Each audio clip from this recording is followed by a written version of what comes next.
दोस्तों, शरीर के बाएं हिस्से या बाईं तरफ लकवा यानी पैरालाइज के कई कारण हो सकते हैं। आज हम इसके ऊपर विस्तार से बताएंगे। जैसे स्ट्रोक होना, नस दबना, दिमाग की चोट आदि। ऐसे में तुरंत डॉक्टर की जांच बहुत ज़रूरी होती है।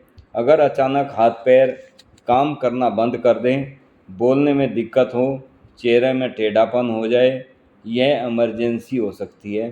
होम्योपैथिक में लक्षण देखकर दवा चुनी जाती है। बाएं तरफ के लकवे की कुछ प्रसिद्ध दवाई आज हम आपको बताएंगे।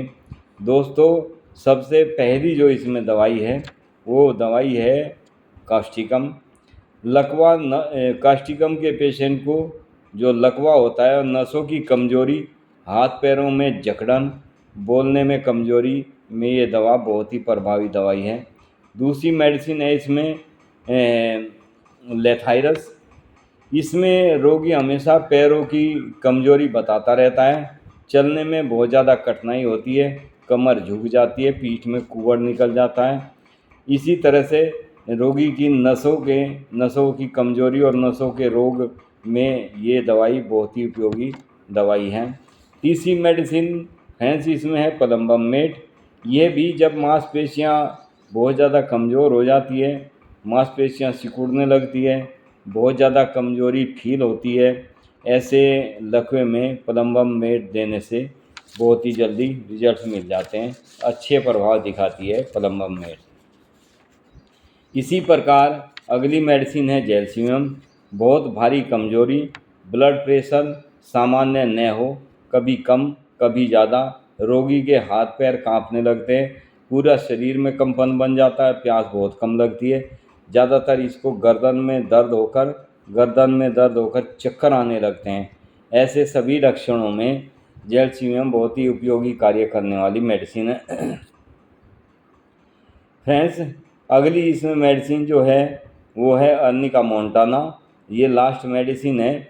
चोट लगने या कोई स्ट्रोक पड़ा हो, उसके बाद बहुत ज़्यादा कमजोरी हो, ऐसे में सहायक रूप में दी जाती है ये मेडिसिन।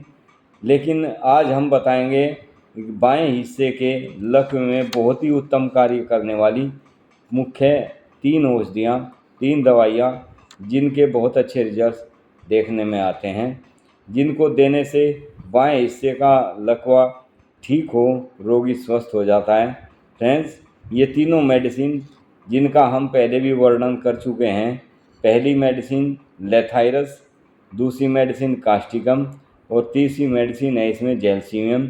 ये तीनों दवाई 200 पोटेंसी में 15-15 मिनट के अंतर से दिन में 3 बार इनकी डोज दी जाए तो लकवे को ठीक किया जा सकता है। फ्रेंड्स, पैरालाइज होना एक हमारे शरीर का सबसे गंभीर रोग है।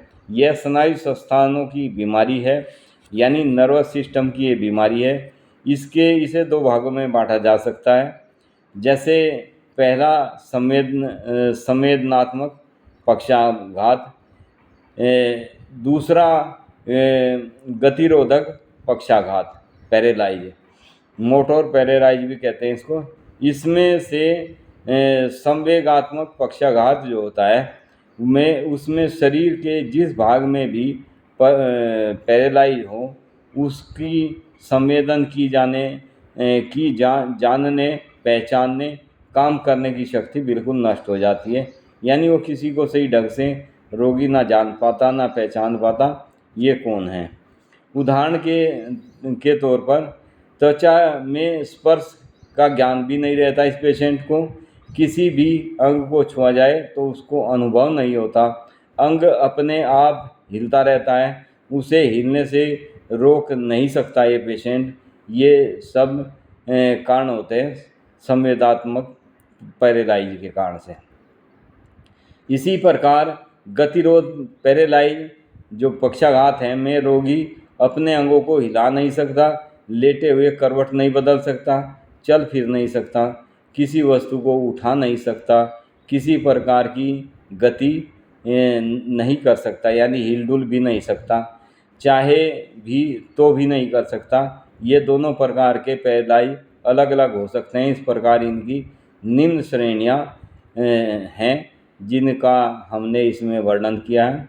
पहले जो संवेदात्मक पक्षाघात होता है, इसमें नीचे के अंगों से शुरू होकर ऊपर की ओर अंगों की तरफ जाने वाले पैरालाइज रोधक होता है, रोधक पक्षाघात होता है। बाएं हाथ, बाहाँ, माथा, संपूर्ण शरीर का में कंपन होता है, उसके कारण से पैरालाइज हुआ हो। आगे के आधे अंगों, शरीर के आधे अंग जो होते हैं, आधे हिस्सा आधे अंगों का पैरालाइज हो, स्नायुविक पैरालाइज हो। दूसरा इसी में जो आपका गतिरोधक पक्षाघात है, उसमें टांगों का पक्षाघात, मुखमंडल का पक्षाघात, बच्चों के नीचे के अंगों का पक्षाघात की सामान्य स्थितियाँ। इन सभी रोगों में, सभी प्रकार के लक्षणों में ये मेडिसिन बहुत ही उत्तम कार्य करती है, तीनों मेडिसिन। कास्टिकम इसमें सबसे मेन मेडिसिन है। बच्चों में सामान्य रूप से पैरालाइज नीचे के अंगों का होता है, जिसे पोलियो भी कहते हैं। यह रोग एक प्रकार के संक्रामक रोग के जहर से पैदा होता है। इस जहर से हमारी मेरुदंड व दिमाग में सूजन पैदा हो जाती है, बुखार आने लगता है, कभी कभी दस्त आने शुरू हो जाते हैं, कफ भी आ सकता है, बहुत ज़्यादा पेशेंट को छाती में दर्द महसूस होने लगता है, आक्षेप दौरे जैसे पड़ते हैं और अंत में पैरालाइज हो जाता है। पैरालाइज यानी लकवे के समान व्यक्ति पड़ा रहता है। वहीं तक रोग न थमे तो रोगी की मृत्यु भी हो सकती है। यदि उस रोग का तुरंत उपचार ना किया जाए तो रोगी को पैरालाइज के उसमें डेथ भी हो सकती है। प्राय बच्चों को कभी कभी और कभी कभी बड़ों को भी ये लक्षण दिखाई देने शुरू हो जाते हैं। जो बच्चे व बड़े सभी लोगों में ये दवाई समान रूप से कार्य करती है। भाई यह है कि मेडिसिन की बच्चों के लिए आधी डोज हो जाती है और बड़ों के लिए उस मेडिसिन की फुल डोज जो हम आपको बताते हैं। फ्रेंड्स, ये तीनों मेडिसिन आप कंटिन्यू कुछ समय तक यदि देते हैं तो आप देखेंगे कि आपका पेशेंट बहुत जल्दी ठीक होना शुरू हो जाता है। उसके शरीर में जो कंपन होती है वो ठीक हो जाती है। पैरालाइज से संबंधित जो उसको दिक्कत होती है वे सारी दिक्कतें बिल्कुल ठीक कर देती है ये मेडिसिन। बहुत ही उपयुक्त इनके रिजल्ट हैं। मेडिसिन कास्टिकम, जेल्सीमियम और पलम्बम मेट, ये तीनों मेडिसिन आपको समान मात्रा में देकर पेशेंट को दें तो बहुत जल्दी रिजल्ट मिलने शुरू हो जाते हैं। Thank you friend.